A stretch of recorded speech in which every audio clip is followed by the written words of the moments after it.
Hello everyone and welcome to another video. Now for this video I'm going to be doing something. I'm going to be doing a live stream, and it's going to be a live stream talking about the upcoming Centenary Special. That will be, of course, the last episode for of the Jodie Whittaker and Chris Chibnall era. Um, so let me just mute that. So yeah, so let's dive in with the whole topic of this live stream. So yeah, we don't know that much currently about the Centennial. We do know some bits and pieces. Like, obviously, we know that it's going to be the very last episode for um sorry, that's my phone, for Jodie Whittaker as the Doctor and Chris Chibnall as the show's showrunner. And I think it's kind of fair to say it'll probably be the last episode as well for Mandip Gill as Yaz, and then John Bishop as Dan, because I don't think it would make much sense, personally speaking, anyway, um, for the to my phone for John Bishop and Mandip Gill to stay on without Jodie Whittaker and Chris Chibnall. So I think that's pretty likely that they will both choose to leave at the end of this Centenary Special. Now, as for how exactly, like, how things will go from there, don't really know. I don't think we will really find out much about just what exactly is going to happen in the episode until it airs, basically, this upcoming autumn, sometime in autumn. Possibly, I would imagine, perhaps in October, November time, maybe. So yeah, it's a funny one because, like I say, we don't know much. We just know it's going to be Jodie and Chibnall's last. Most likely also the last Gill and John Bishop. And I've believe there's also been some like leaked set photos and stuff and everything indicating that. And we also know from what was said at the end of the Vanquishers, when Time warns the Doctor to some kind of warning about the forces that mass against you and their master, something like that, I think it was. So we know it's pretty likely that the master, Sacha Harwin's master, is going to come back. And I, for one, am really looking forward to him coming back because I'm just such a massive fan of his master, really. So yeah, I'm really looking forward, sorry, to when. Now, this army that's been mentioned, I mean, that could be made up of anything. That I would imagine would probably be made up of hello there. I imagine that would probably be made up of probably like most, your standard kind of monsters like Daleks and Cybermen, maybe the Sontarans as well, possibly the Sea Devils, because of course they will have been in the special before the Centenary Special, Legends of the Sea Devils. So maybe they'll be part of the Master's army against the Doctor as well. Also, maybe the Weeping Angels, because they were in series 13, of course, fairly recently. So, it's possible that they could be in as well.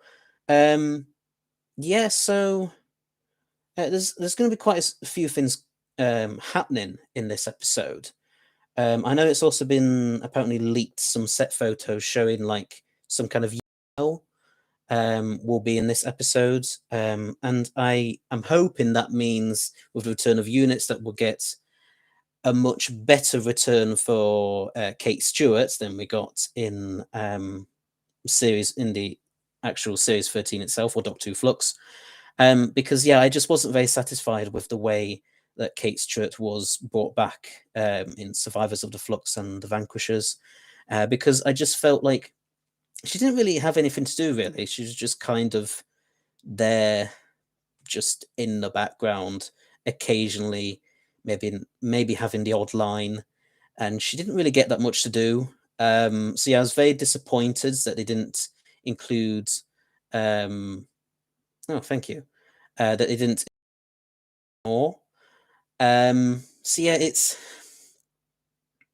it was a shame, but hopefully the Centenary Special will rectify that and we'll get Kate Stewart back again, properly this time, and properly interacting with the 13th Doctor, Dan and Yaz.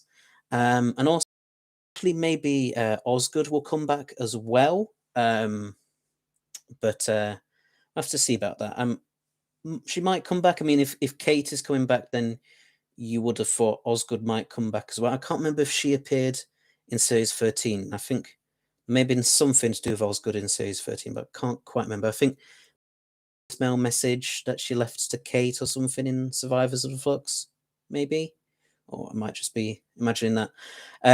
But yeah, I do think that if Kate is coming back, then Osgood, there's a chance anyway that Osgood will probably come back with her as well.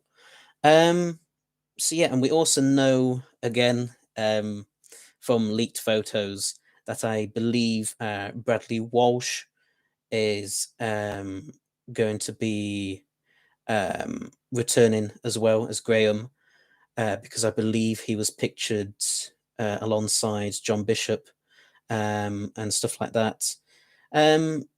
So yeah, it's going to be a very jam-packed episode for sure. And I think it's definitely, I definitely think that it will have the Jodie Whittaker and Chris Chibnall era of the show, not with a whimper, but definitely with a big massive bang. With a big massive bang, sorry. I think that's definitely very likely. So yeah, that's all we know, I believe, for definite about the Centenary Special. Although, obviously, of course, I think one of the show's executive producers, Matt Strevens, it will be his last episode. Um, but nothing else as far as I'm aware. Anyway, I mean, obviously, if there's anybody else who can think of anything else that there might be, um, you know, like feel free to say so in the chat. Um, yeah. So I I apologize if I get any usernames wrong. By the way, I says maybe Claire in the 1950s restaurant TARDIS. I'm assuming you mean Clara potentially, or maybe Claire Brown from Village of the Angels. But no, I think given you said the restaurant TARDIS, I would assume Clara. I don't know if someone like Clara would necessarily come to the Centenary Special, because she was obviously a companion during the Stephen Moffat era, not the Chris Chibnall era. But who knows? And Doctor Adventure says, yes, really wanting Osgood to return for sure. Yeah, I think it would be really good to have her back alongside Kate Stewart. Absolutely. Yeah. So then we'll talk a bit about some like rumors that have been going around fairly recently. I think a few weeks ago at least. I think there's one that went round concerning the idea of Ace and potentially some classic Doctors as well coming back for this Centenary Special. Now, I'm kind of a bit conflicted, because on one hand, it would be great to see, well, anybody really from the show's past come back, but especially someone like Ace. I think that would be really nice to see 13 interact with Ace. Definitely, I know Sophie. Thank you uh, for saying nice, smarty specs there. Yes, I wear these to help me sometimes with screens. Yeah. So anyway, where was I? Yeah. So Ace. Yeah. Like I say, I'm a bit conflicted, because, like, on the one hand, I would really, really like to see her come back and, like I say, interact with the 13th Doctor. I know she kind of did that in a book that Sophie Aldred herself wrote, I think 2 years ago or so now, where Ace met the 13th Doctor and everything. But yeah, it would be really nice to see. But I don't know if it would actually happen because, to be honest, as I kind of alluded to earlier, like there'll be enough going on in this Centenary Special, I'm sure, without Ace and any other classic characters or doctors or coming back as well. I mean, like I say, it'd be great to have them back, but I would just worry a lot about whether or not, you know, there would be enough time to really do those characters justice and also still focus on every other single plot point. Because I think it's fair to say that this Centenary Special will probably kind of more or less wrap up the whole era, the whole Chibnall era, in a similar vein to how the Time of the Doctor wrapped up the Matt Smith era, by answering all the unanswered questions and stuff like that that were left over from then. I think that it's pretty likely that the Centenary Special will also answer any unanswered questions, because I think there's still a few. I think it would still be kind of nice, I think, to kind of get more stuff explained, I suppose, about the Flux event. And just I think there's one especially that I think fans and myself would really like to see, and that is, about the exact nature and the exact condition of the universe, I suppose. Like, has Flux, because Flux obviously um destroyed, I think, the vast majority of the Doctor Who universe, or the main Doctor Who universe anyway. So, but we never got it actually confirmed, what exactly, like, after obviously passing the passenger form sucked up the Flux event in the Vanquishers.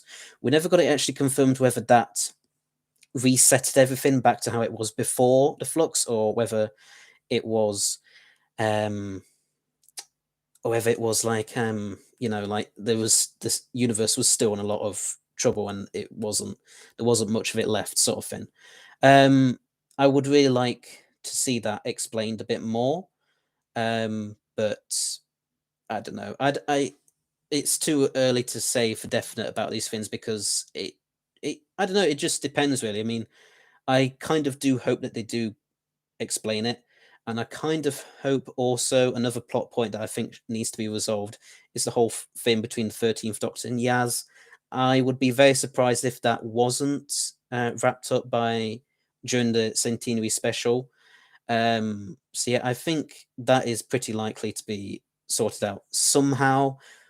Whether or not they get together, or the Doctor sacrifices herself for Yaz, or Yaz sacrifices herself for Doctor, or Yaz dies, or whatever. I don't know yet. Obviously, I mean, nobody knows, because it really just depends on what Chris Chibnall has in mind, for that particular um, story point, really. Um, yeah, IRRI says also Adric.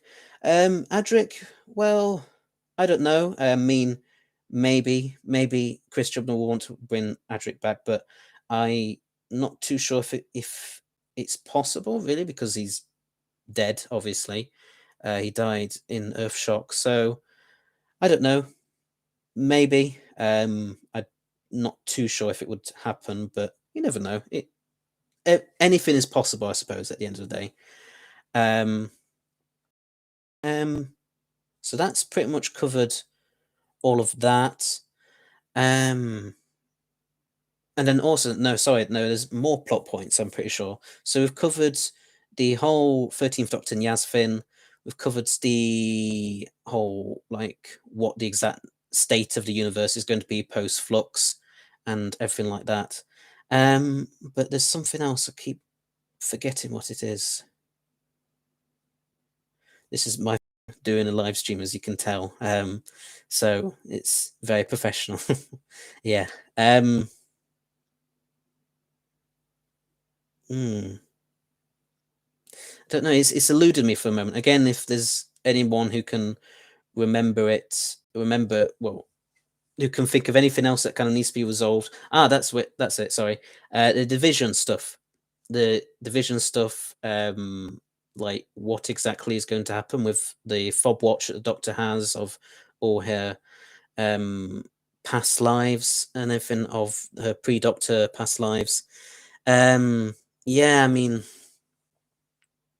I don't know. I don't know how that's going to be resolved. I think it will. Again, it will definitely be resolved. I cannot see Chris Chibnall not resolving it at all. I think it definitely will be resolved somehow. The only question is how, of course.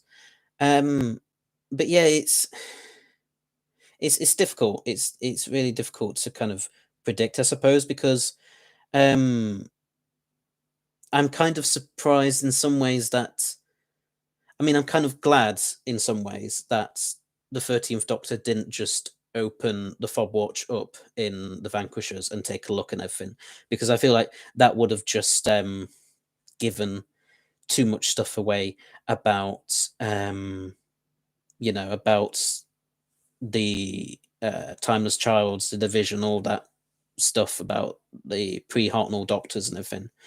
Um, but at the same time, I also kind of think, well, if you're going to set it up as a big part of the of Series 13 as it was, um, and then in Survivors of the Flux, kind of, you know, have the Ravagers like teasing the Doctor with the fob watch, and then she gets it, and then she decides actually no, she's not going to open it, find out any more information about her past lives, even though she'd spent the first, at least bit of the first episode anyway of the Halloween Apocalypse, trying to track down more information um, by asking Carvanista all about it and everything. I suppose it's a little disappointing that it wasn't resolved in the Vanquishers, but then again, it could possibly be resolved in the Centenary Special. But it depends how Chris Chibnall wants to resolve it, really, because um, obviously he's not just going to want to just completely answer every single question that we've got about it, because the whole point, I think, really, of the Timeless Child storyline is basically to add back in the mystery of the Doctor in a way, and to ask, who is the Doctor, Doctor Who exactly. um so if he decides to just completely answer every single question in the same Toonie special, which I doubt, but if he did decide to do that, then I don't know if it would really be that satisfying, because it just be kind of then, well, what was the point of that, really? But Chris Chibnall can't just like leave it anything about it. I do think that he should try and resolve it somehow. Um, yeah, it's going to be interesting to see how he does that, because it's it's not something that you can really just easily like solve. I think it's something which um I don't know, it's just not that straightforward, really. It's not something, oh well, here is all the information you need, or oh, we're just going to ignore this sort of thing. I think there needs to be some kind of, Chris Chibnall would be best off, in my personal opinion anyway, of just trying to do something that's in the middle, and try and kind of answer some questions without giving too much away, maybe. I don't think we should actually find out that much about the pre-Hartnell Doctors themselves. I think, really, to be honest, I mean, if they want to introduce more of them, then by all means they can do. If we just ended up with just the Fugitive Doctor as the only one that we know, um, like the most about, or that much about, then I would be fine with that, because I think that would probably work best. I don't think, like I say, Chris Chibnall will be. I don't really think it would be a good idea to um, try and, you know, resolve every single question child storyline in the Centenary Special. But yeah, I mean, I don't know. It'll be interesting to see how he pulls it all off for certain. And I mean, I've like I say, I've well, I don't know if I said this earlier. Probably might have done, might have not done. I'm sorry for being a bit rambly, but I've had my fair share of problems with the Chris Chibnall era. Certainly, I mean, I don't mind the Timeless Child as an idea, but for me personally, it does kind of feel a bit like the kind of just making the Doctor out to be this kind of special chosen one of early Time Lord society. And I just, I mean, that's great and all, but I would rather just do the kind of approach that the classic series did and just focus on the adventure more, really. Um, Certainly you can still explore the Doctor's character, but I don't think the show should really be constantly coming up with um like new doctors to have to like slot between already pre-existing doctors and everything, because I mean it was fine with John Hurt because it kind of made sense with the Time War and everything. We knew that is ah sorry. But we knew with the Time War that obviously the Eighth Doctor just didn't seem like the type of Doctor that would ever get actively involved in that kind of conflict. I know initially Rusty Davis had planned it to be um, Paul McGann's Doctor, I believe. But I don't think it would have made much sense for his character to have been the one that ended the Time War by supposedly, doing all of this stuff with the moment and everything.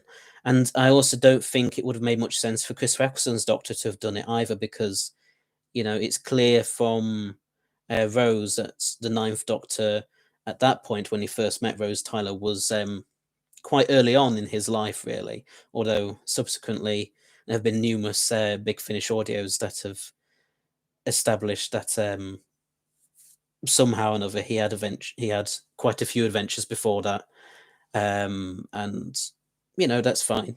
But yeah, I think the War Doctor, like, that completely made sense. That worked. And I don't know. It's like I say, I'm not against the Timeless Child as an idea, and I think I think I'm especially a fan of it in a sense because of the performance that Joe Martin gives us as the Fugitive Doctor. I mean, every single now she's only been really in 3 episodes, and very, she hasn't been in those 3 episodes for very long. I think you could probably count the amount of screen time she's had probably as being like half an hour, if that, or like that. Um, but even so, even in those few minutes that we've got of the Fugitive Doctor so far, I honestly have just really loved Joe Martin's portrayal of the Fugitive Doctor, really, because just from the word go, she just felt like the Doctor, and I don't mean any disrespect to Jodie Whittaker, but in a much greater sense, I think, than the 13th Doctor felt. Because I think with Jodie, I think I think she kind of took pretty much most of her first series, Series 11, to really establish herself as a Doctor. I don't think it was really until Resolution that you could safely say, oh, the 13th Doctor really is the Doctor. If that makes any kind of sense. Like, obviously she was the Doctor way before that, but if that makes any kind of sense, like, come in, like, you can tell, I think, when an actor really in their own mark on the part. And yeah, I think it took until Resolution for Jodie to really get to that point. Whereas with Joe Martin, she established herself very quickly as the Doctor, a few minutes, and I think that is mainly down to Joe Martin's acting. Not to say she's necessarily better actor than Jodie Whittaker. I'm not going to say that at all, because they're both really great and really talented actors. But yeah, I just feel like Joe Martin, I don't know, just something about the way she did it in Fugitive of the Jadoon for those probably like 10 minutes, last 10 minutes of Fugitive of the Jadoon of that particular episode. She just really embodied the Doctor. And yeah, I think it would be such a shame if Joe Martin wasn't brought back before Chris Chibnall leaves. So I think I'm really hoping that she will come back alongside Jodie's Doctor in this Centenary Special, because I think that is far more likely. I think the Centenary Special could well be a multi-Doctor story, yes, but I don't think it will have like David Tennant and classic series Doctors as like coming back to work alongside Jodie and everything. I think it will probably just be the 13th Doctor working alongside the Fugitive Doctor. And that would make most sense, really, because those are basically the two Doctors that Chris Chibnall came up with. And those are his characters, his Doctors. So it would make sense for him to kind of to want to bring them back for his final, to bring the Fugitive Doctor back, sorry, to interact with the 13th Doctor in his final story. So yeah, I really, really hope that Joe Martin comes back.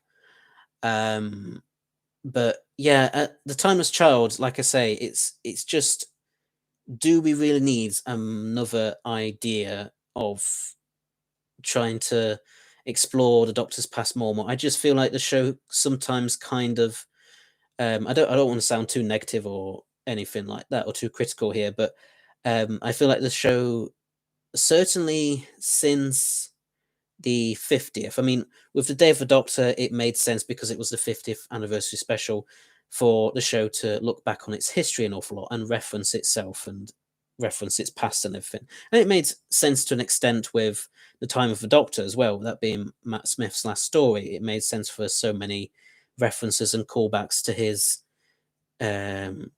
his previous episodes and all of that.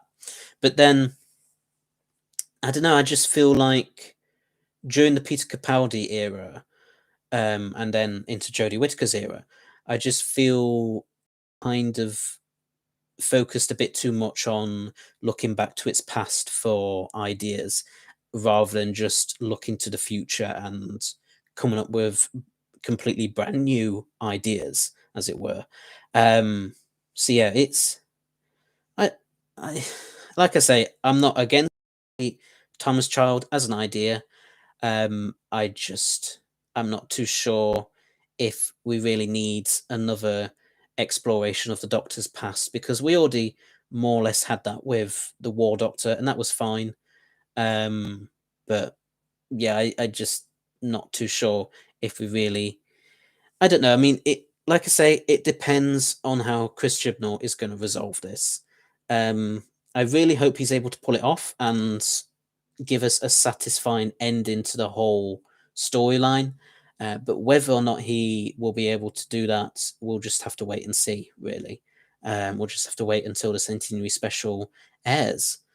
So IRRI says, the writers screwed Jodie. Well, yeah, I suppose to some extent. I think Series 11, I don't think it helped with Series 11 to some extent with the fact that they just, I don't know, Series 11 was a very weird series, really, wasn't it? Because it was like they just didn't really get, I don't know, I know Chris Chibnall said that Series 11 was supposed to be a foundational year, sort of thing, like just a year to get new people interested in the show and everything, and to, but I feel like the fact that there just wasn't much really going on for Series 11, like a lot of the episodes, I mean, there were some truly terrific ones in there, don't get me wrong, but a lot of them just felt really bland. For instance, that was really good. There was Kablam, It Takes You Away, Resolution, of course, was really good. And even I would say actually The Witchfinders was pretty good for most part as well. so yeah, I think especially the second half of series 11 was, you know, was definitely better than the first half, mostly, with the exception of Rosa, which I just think is a really phenomenally great episode and bit of television. But yeah, something like The Woman Who Fell to Earth, that was okay.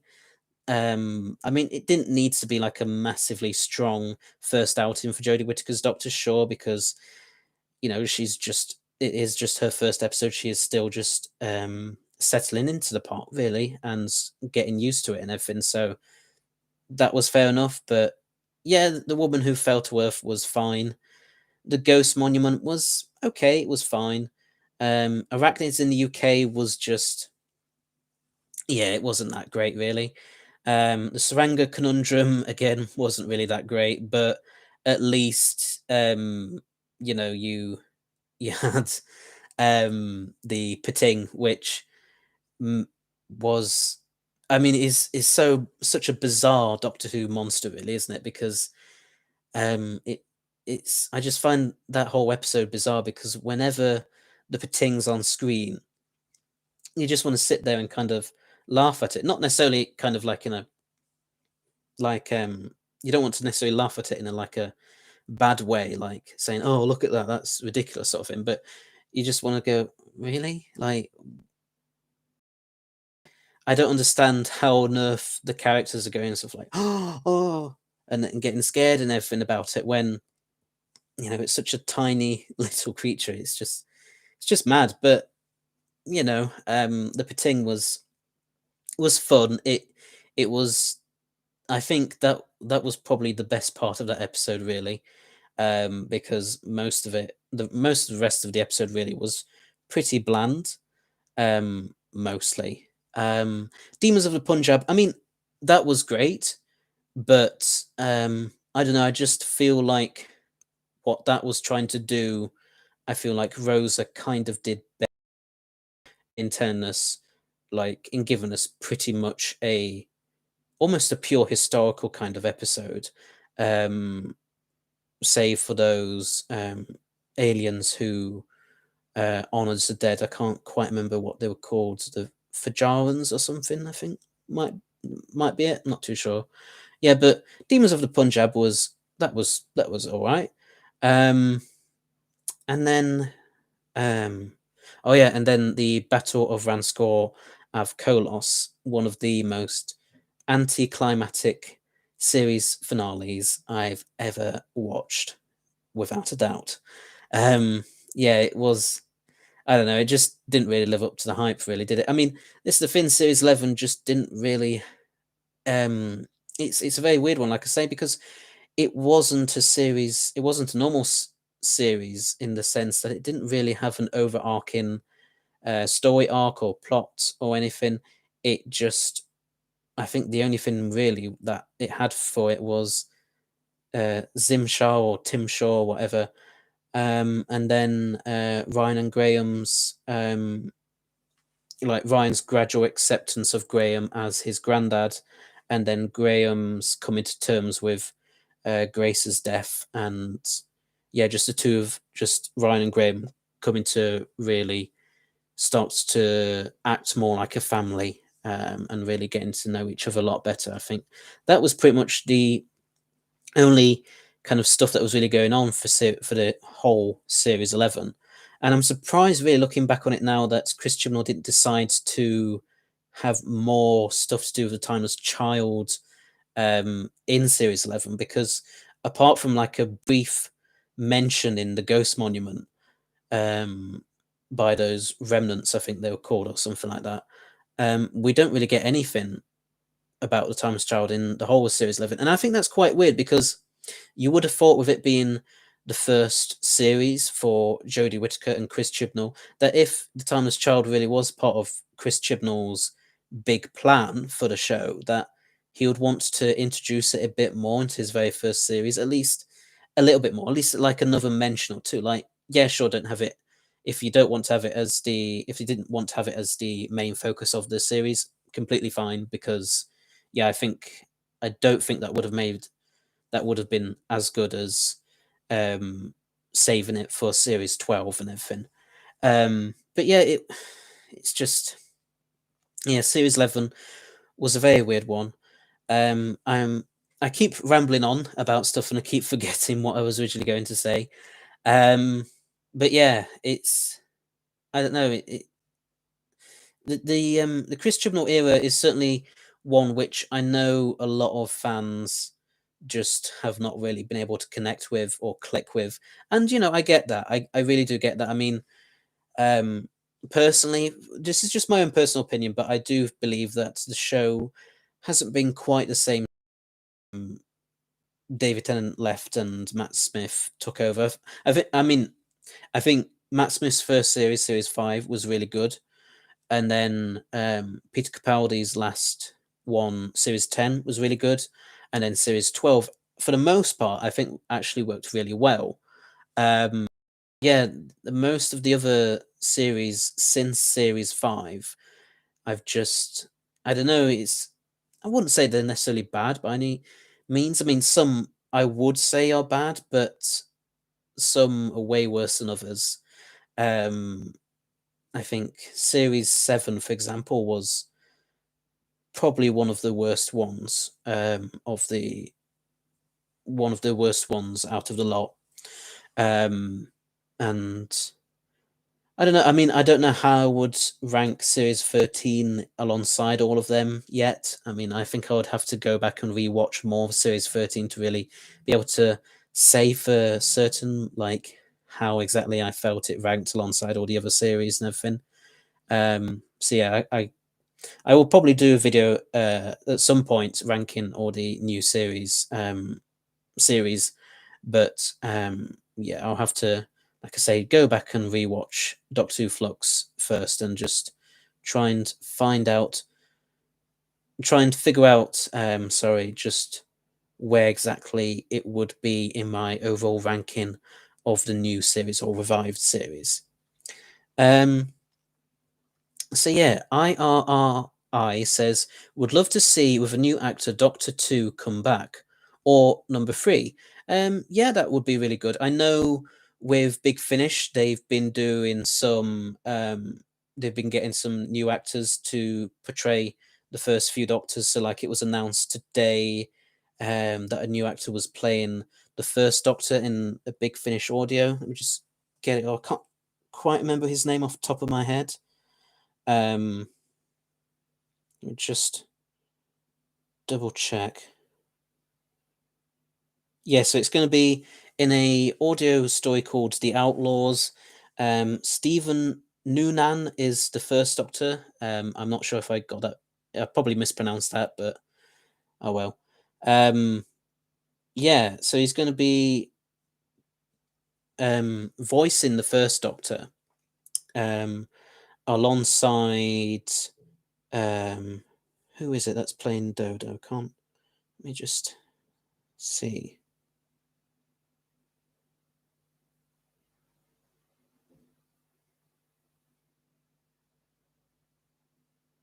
It was Lauren something, I believe. Yeah, Lauren Cornelius will be voicing Dodo because obviously, unfortunately, the original actor or actress Jackie Lane sadly passed away. I think it might have been a year or so ago now. Um, so yeah, that's going to be interesting. I know some people not really that fond of having new people doing a voice in the early Doctors and everything. I mean, I don't really mind it as long as I feel like they kind of get a good grasp of that particular Doctor's character and personality and their overall mannerisms and quirks and stuff like that. I think um sorry, I've just forgotten his name again. It's only been I've only found out. Obviously, we all found out about it only earlier today, so it's not name hasn't quite properly stuck in my head just yet. But Stephen Noonan as the first Doctor. I mean, from the trailer that was released by Big Finish, I would say that his was Yeah, I think he's more or less got Hartnell pretty spot on for most part. I just turned the pitch down a little bit, um, and maybe he seems to have definitely got the kind of voice of that the First Doctor would have talking like normally, but then when it came to talking a bit more sort of like a bit more strictly, if that makes any kind of sense, I maybe not quite there yet. But then again, who am I but just a simple fan to you know. Um but yeah, so and then also with the second Doctor recently, I know it was announced.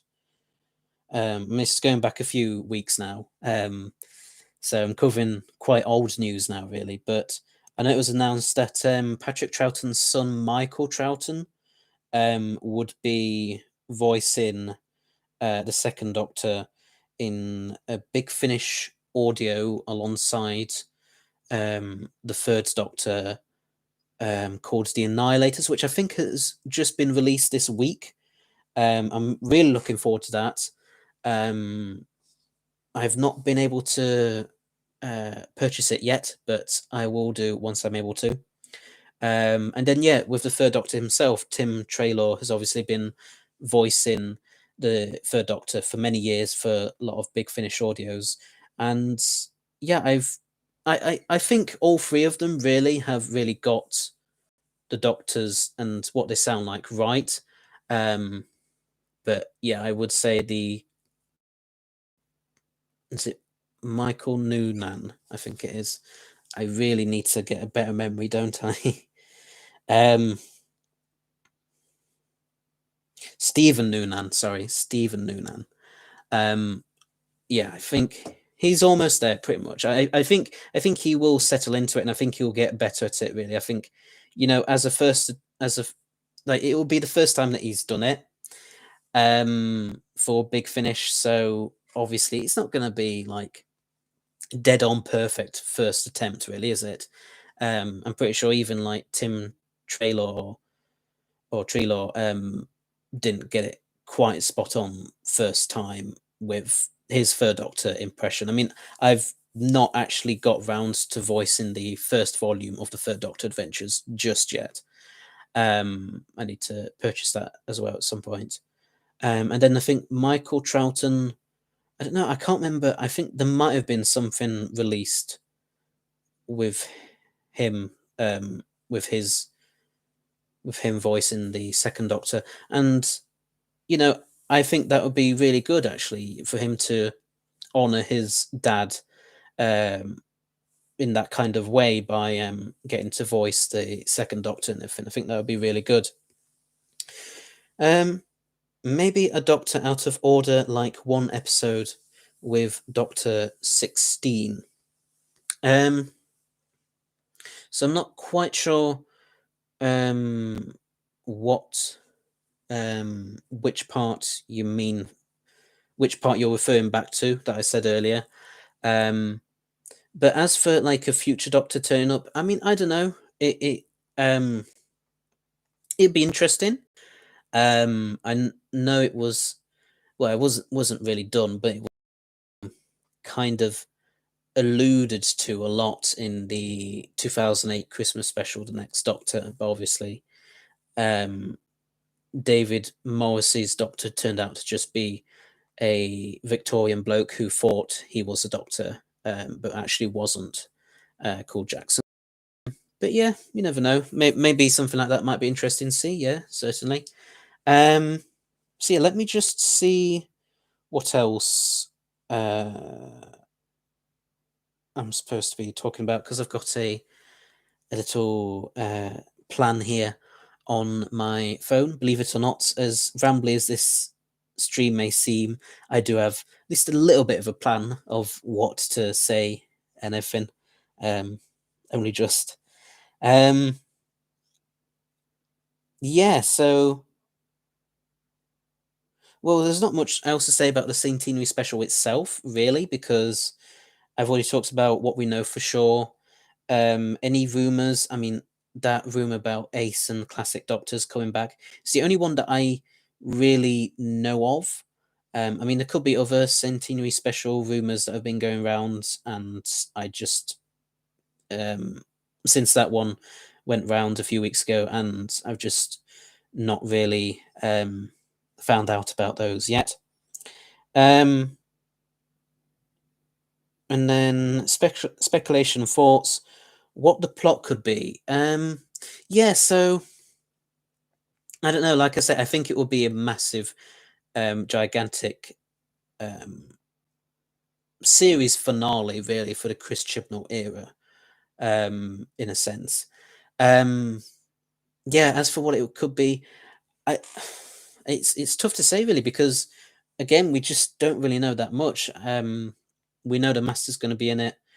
We know I think Unit's going to be in it and all of this lot, but we don't really know what exactly is going to happen yet.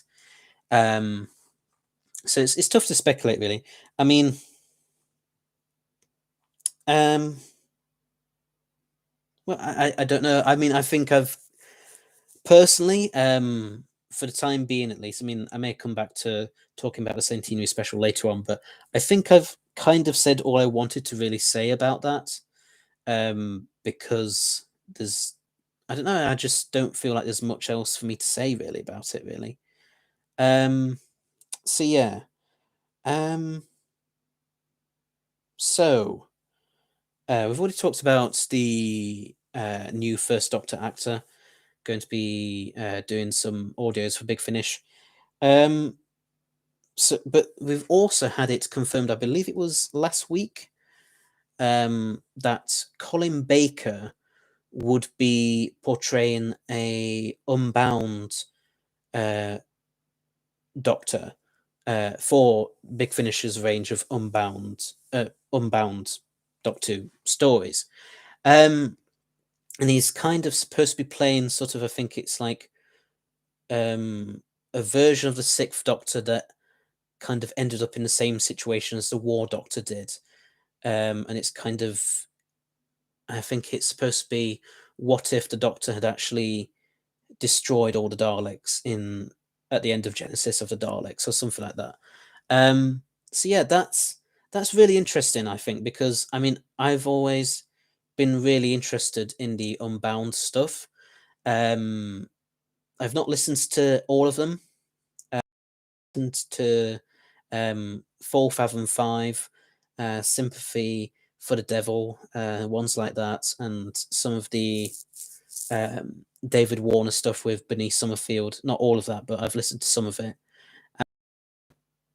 And yeah, I've always really enjoyed those stories, those different alternate universe takes on the Doctor and the show and everything. So yeah, I'm definitely really looking forward to seeing what exactly Big Finish has in store with this Colin Baker War Doctor, I suppose.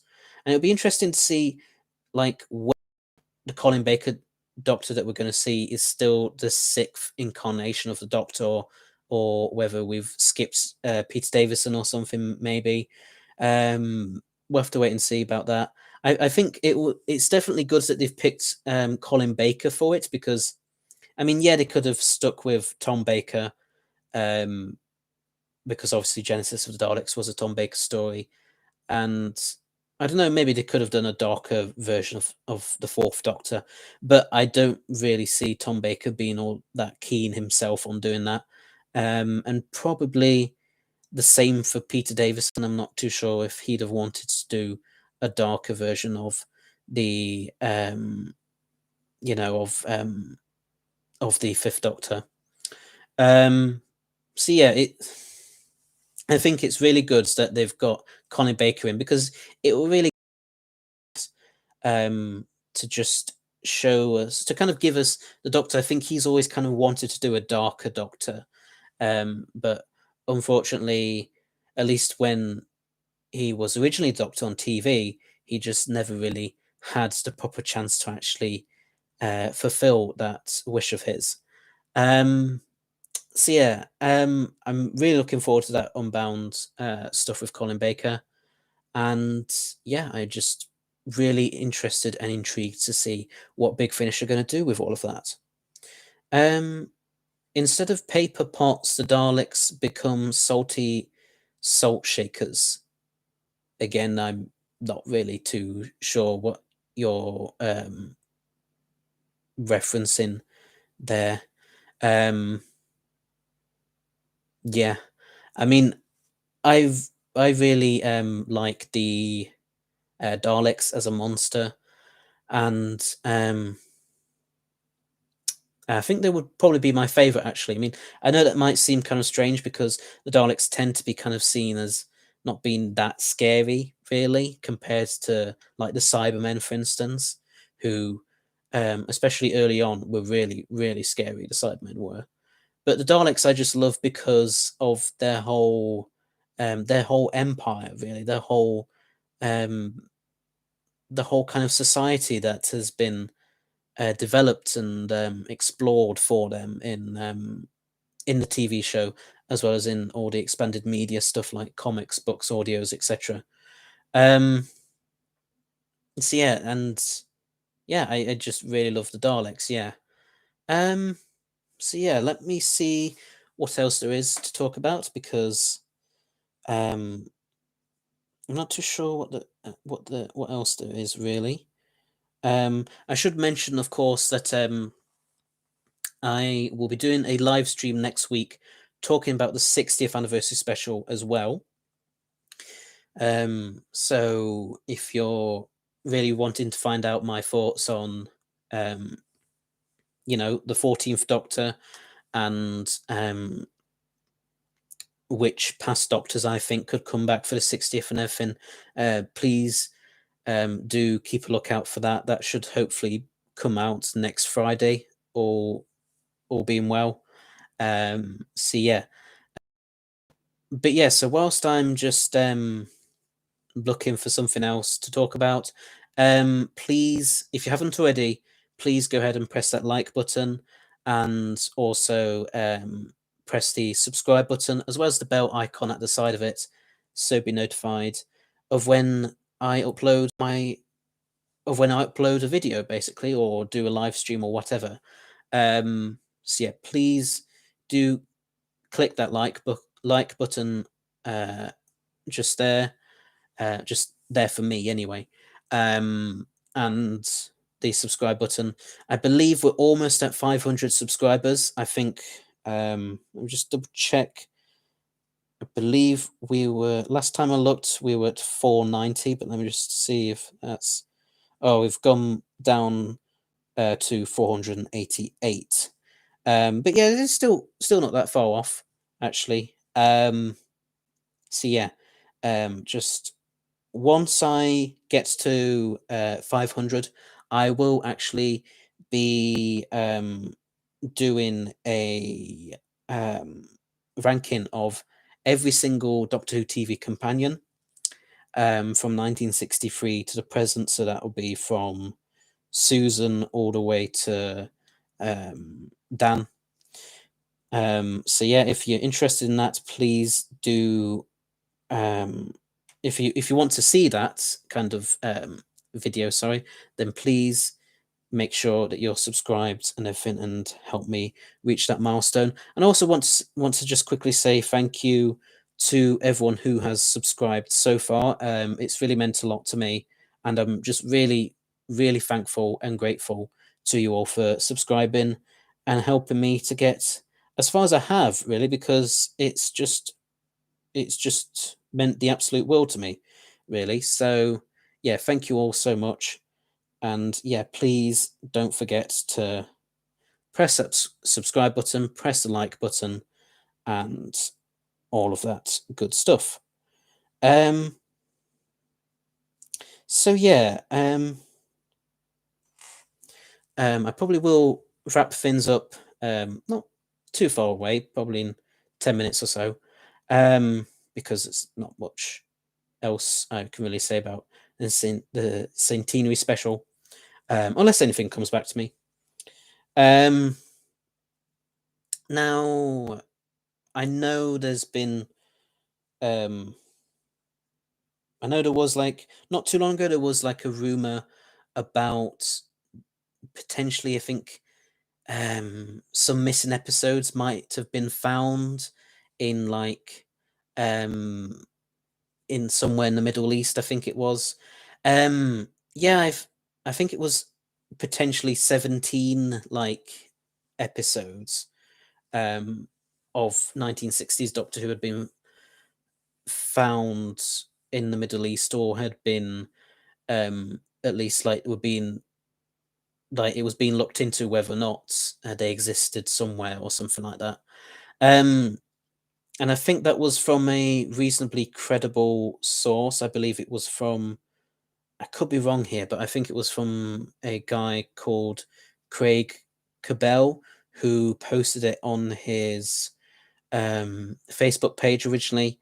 And I think it was, I think he's since taken it down because he didn't want there to be that much publicity about it, um, because of complex negotiations and everything to do with trying to get the Middle East broadcasters or broadcaster to um, release or give him access to these episodes or whatever.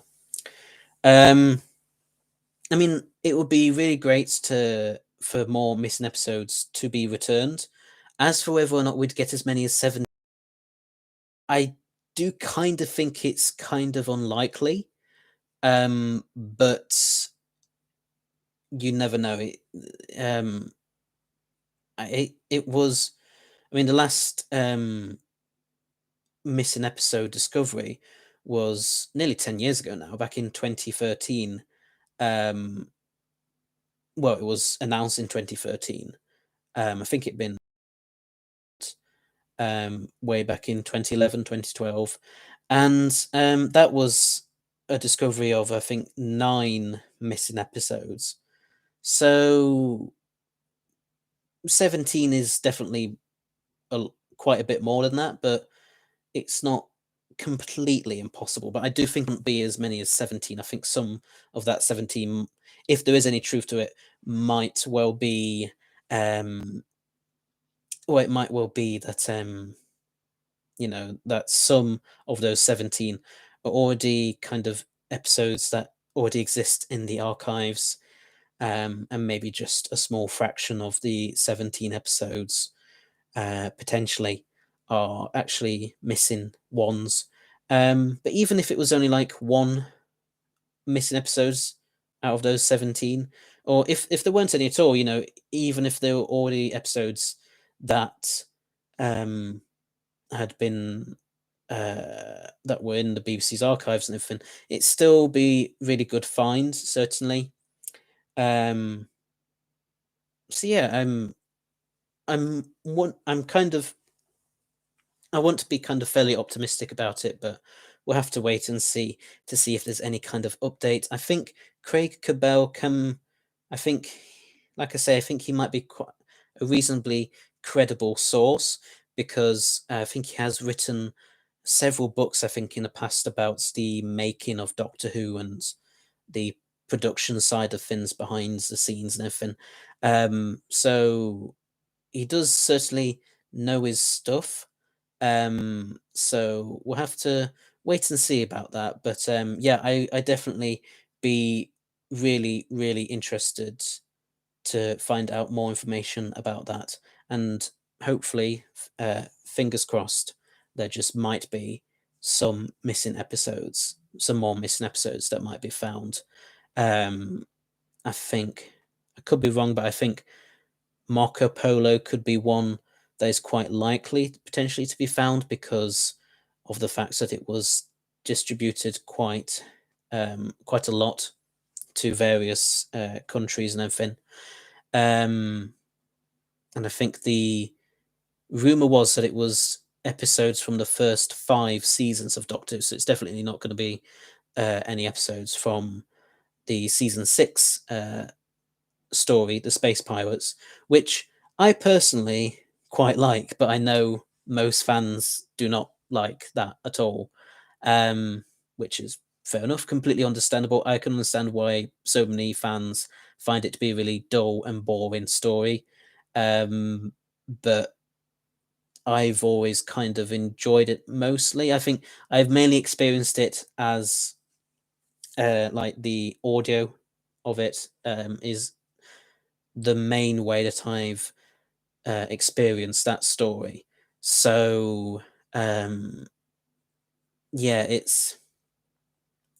I understand that people don't like it, but I don't think it's as bad as people say. But that's just my personal opinion, of course. I also just realised that I'm wearing this seventh hoodie, which was a Christmas present from my dad last recently. This Christmas just gone by.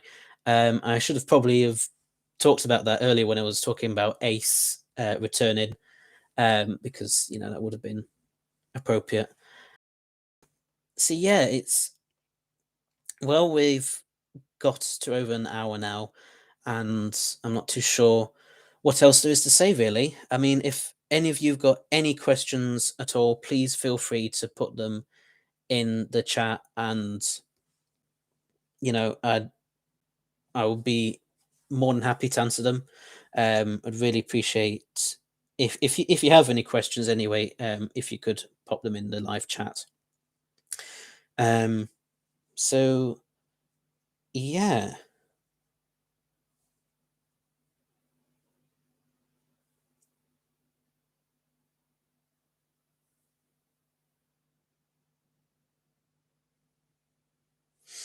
Yeah, sorry, I was just checking my phone there. So yeah, just any questions at all. Could be about Doctor Who, could be about anything, really. Just if you've got any, feel free to say in the live chat. Or alternatively, if you're watching this after it's gone live, then you can always leave it in the comment section or whatever. That's completely fine. But if there's no other questions, if there's no real questions that anybody's got, then well, I'm not too sure, because there's not that much else for me to say. Like I say, I've already discussed the Centenary Special as much as I can possibly think about it. I discussed as much stuff as I can possibly think of discussing about it. We've talked about some latest news, such as the new First Doctor actor, the new Unbound audios featuring Colin Baker, potentially the rumor that was going around not too long ago that potentially more missing episodes have been found.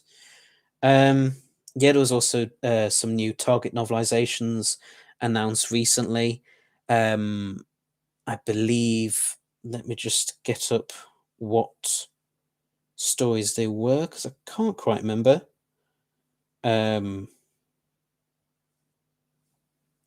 So let me just see.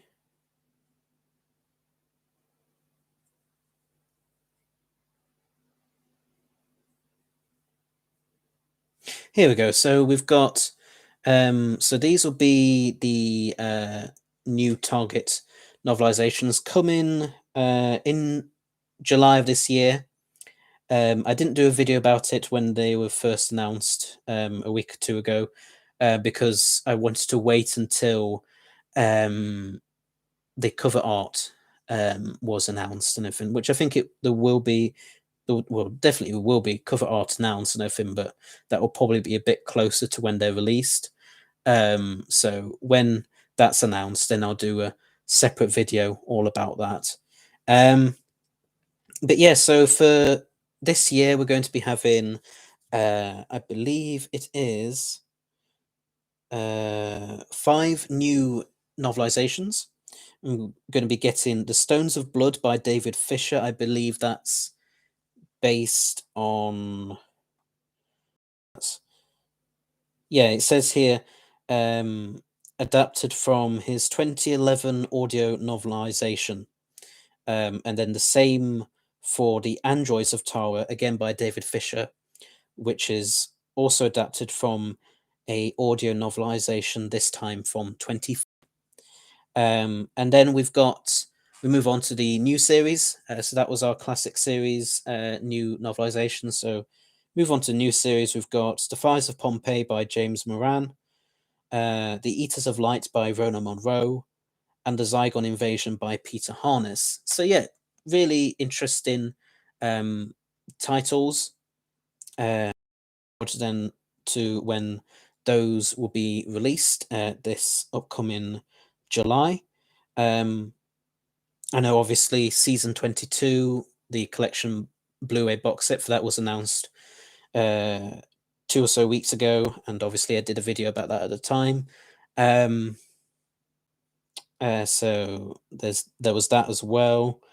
There was also, I know, the B&M robot figure set has finally started arriving in stores after we were initially told it would be sometime in December or mid-January or something like that, and now it's finally come in almost mid-February, which is it's just one of those things that happens, really, isn't it? Distributing and what have you. So yeah, it's difficult for me to kind of get the B&M sets from actual B&M stores at the minute, because I do have B&M stores near me, but the problem I've got really is that, or one of them doesn't really tend to get any of the new sets at all. And I think like the last time they did was with all the 2019 sets. So I think that was like with the all the various Big Finish Doctor and Dalek sets, and the Silver Nemesis set, and the Harry Sullivan and Sontaran set, stuff like that. Back then, I believe anyway. I think that was 2019. Could be wrong. No, I think that was 2019. Yeah. But yeah, they don't tend to have any of them since 2019. And then that's a actual proper B&M bargains store, and then there's a B&M home and garden store, which I think I've been to once or twice, but it's a bit further away than the bargain store is, and the normal store is, sorry. And yeah, it's a bit hard for me to get to, really, because at the moment I do not have my own I do not have my own car. So it's a bit difficult for me to really get to that particular B&M, because I think part of it's part of like one of those retail parks and everything. It's not like a million miles away, anything, don't get me wrong. It's still quite close to where I live, but it's a bit more out of the way than the other one. But yeah, maybe if I'm able to, and maybe if they've still got some in stock by the time I'm able to afford to get one, I'll try and pick up a robot set. I'm definitely really kind of wanting to get one. I mean, I've been able to get some of the sets reasonably, like, obviously you have to be careful when getting them off eBay with scalpers and everything. But I've been able to kind of get them a bit more than they were originally, but not massively more. Like, I've been very careful and everything with it all. So yeah, yeah. So the B&M sets, yeah, it's been difficult for me, like I say, because of the stuff that I talked about and everything. And it's just kind of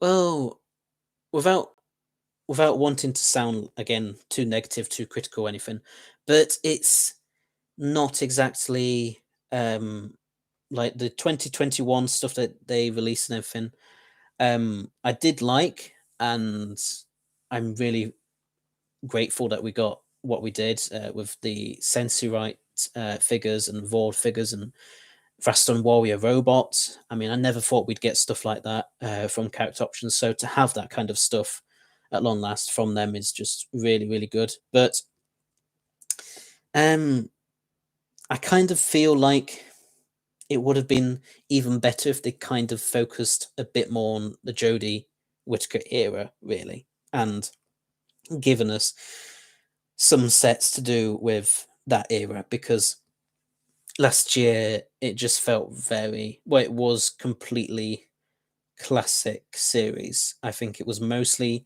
60s and 80s. I think you had 4 3-figure packs for the Keys of Marinus, the Sensorites, Earthshock, and the Five Doctors. All really great sets, don't get me wrong, but I would have liked just a Jodie era set just to make just for a bit of a to kind of make it a bit to kind of diversify things a bit, make things a bit broader, and just that kind of thing. I think I would have liked. I know it's difficult really for them to really get new sculpts and everything and make new molds for heads and everything, but I would ideally love to see a Sacha de Harwin master figure, a Fugitive Doctor figure, a Dan figure would be really good. Maybe something, maybe a figure, maybe some figures as well for the new Sontar and Cybermen designs. That would also be kind of good to have, but I don't really think we'll get as much as. I don't think that some of that's necessarily very likely to actually happen. But you never know. I mean, like I say, I personally never thought we'd get Vord, Sensurite, or Raston Warrior Robot figures from Character Options, and then we did. And we also got an Ian Chesterton figure. And we've gotten a re-release of the K1 robot. We've got another First Doctor and TARDIS set from an Unearthly Child. We've got lots of stuff. Just I kind of would have liked a bit more Jodie era stuff really last year. So I'm hoping that with this year basically being Jodie's last year as playing the Doctor, I'm really hoping that they do kind of focus a bit more on Jodie's era really and give us at least. I would love to see, even if it was just like say they did a Series 13 set, maybe just a Dan figure with a Weeping Angel re-release and a re-release of an Ood figure. That would be fine. That would be completely fine. That would do for me really, and I'd be completely happy with that. And then maybe a Series 12 set featuring perhaps maybe I don't know, perhaps a Sacha de Harwin master figure, because they could make one. They would just have to reuse a Series 7B 11th Doctor figure as a base, and then probably just make a new head sculpt and that kind of. And they could, I don't know. I think they could probably include like a defense drone Dalek or two, and just reuse and repaint the Recon Scout Dalek figure that they released a few years ago. Yeah, it's not impossible. It's not like they couldn't do anything, but we'll have to wait and see about all of that. Yeah. Matthew Dillon Varnador asks, when does it get released? I assume you mean the Centenary Special. I think I said earlier, I would assume it would probably be October, November time this year. But I don't know for sure yet because they've not officially announced the release date for it yet. But to be fair, that's because we've still got one episode to go before that with Legend of the Sea Devils, which I'm really, really looking forward to. So yeah, it's understandable that they haven't announced an official release date for the Centenary Special as of yet. I mean, you never know. They could announce something in the next 5 minutes, but I doubt they will really. But yeah, I think it will probably definitely be sometime later on. It will definitely be sometime later on this year, and probably sometime in the autumn, kind of getting towards the end of the year, I think. Because I think obviously it's a special for 100 to mark 100 years of the BBC. I know that the BBC, when was the BBC's 100th anniversary? Let me have a look.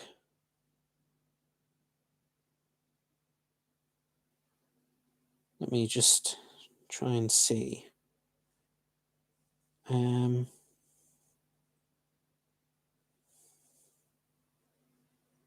Yes, I think it was November the 14th that the BBC's centenary is.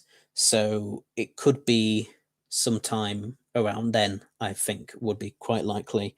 So yeah, possibly mid to late October to early November, possibly, maybe. But yeah, I think that's pretty much it. As far as I'm aware. If anyone else has got any more questions, please feel free to just put them in the chat, or when this live stream's done, comment them in the comment section below. But yeah, there's not much else for me to say really, apart from that. So yeah, I'll just have a look now in case there's any other bits of news, information, whatever that I may have missed. I'll just keep looking.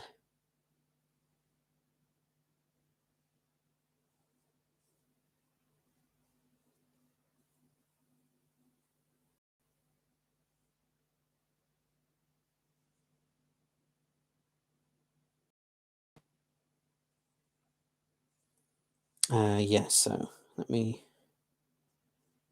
see.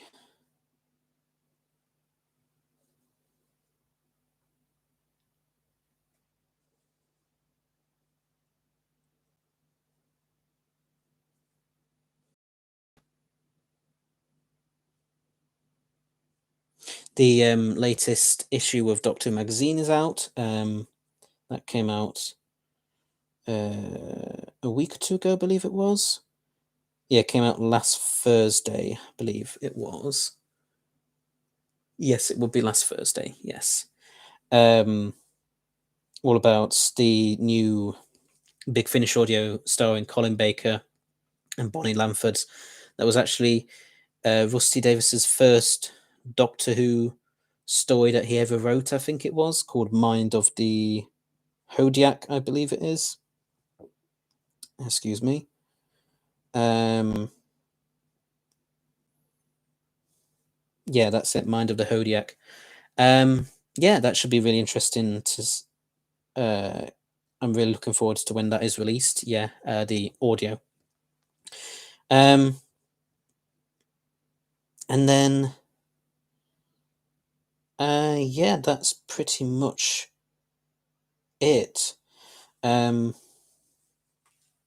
So just ask in the chat just in case anyone has got any questions. So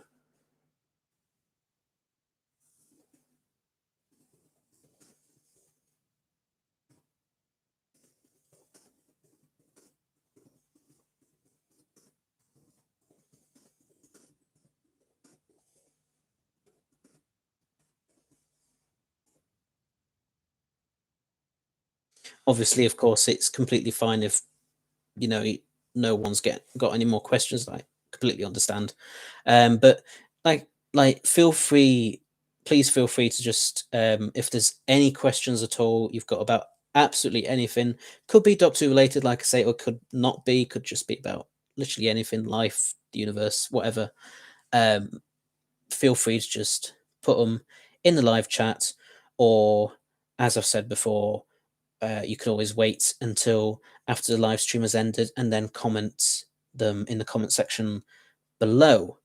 So yeah, please also just again, I'm going to try and not say this very much, but I will just quickly say that if you haven't already, please do press that like button, as well as the subscribe button and the bell icon at the side of the subscribe button. And yeah, so I'll give it another 2 minutes, and then if nobody's got any more questions, I'll probably call it a day with this, really. I'm sorry that this hasn't been perhaps as professional of a live stream as like some other YouTubers live streams might be, but this is just ultimately my um first time doing a live stream, really. I hope that you've been able to hear me quite well. If any of the video has lagged a bit, I'm very sorry about that. It's just my first time doing this. So yeah, this is all brand new to me. And yeah, please don't forget, if you're interested, to uh, tune in next week when I'll be doing another kind of similar live stream to this, talking all about the 60th anniversary special and for speculation and just chatting about what I think could possibly happen in that, whether there'll be any old doctors, sorry, returning, um, whether there'll be any old like characters or companions or monsters or villains returning, just stuff like that. Talking about the as well as talking about Rusty Davis coming back, obviously, to write to as the show's showrunner and to write for the show and everything, and also talking about the 14th Doctor and who it could be. I've just remembered, actually, one last thing to talk about the Centenary Special before I wrap things up is the whole regeneration.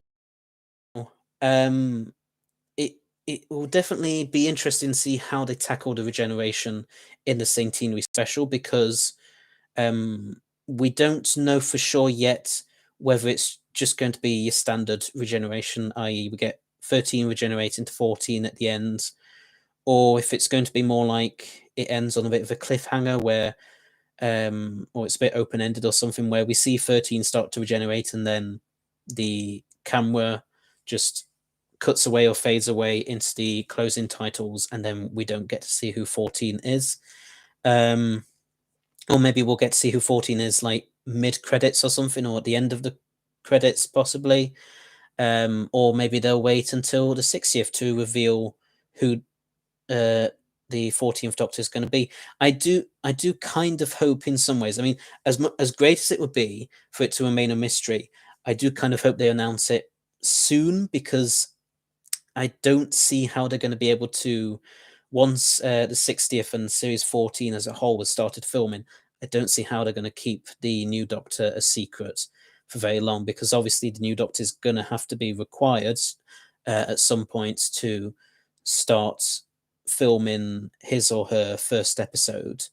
Um, so I would assume that I've heard rumors going around saying they're going to potentially start filming for the 60th and Series 14 sometime in spring of this year. And if that's the case, then I would assume it would probably only be a month or two from now when we might find out who number 14 is.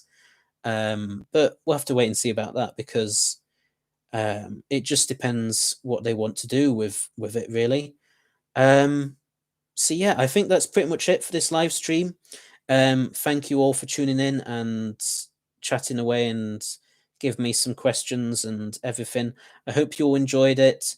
Um, as I say, just one last time, please don't forget to press the like button, the subscribe button, and the bell icon next to the subscribe button. And yeah, just thank you all again for tuning in for this live stream. I hope you've all enjoyed it. So I will see you all again for another live stream next week, as I say, talking about the 60th anniversary special. So until then, bye bye.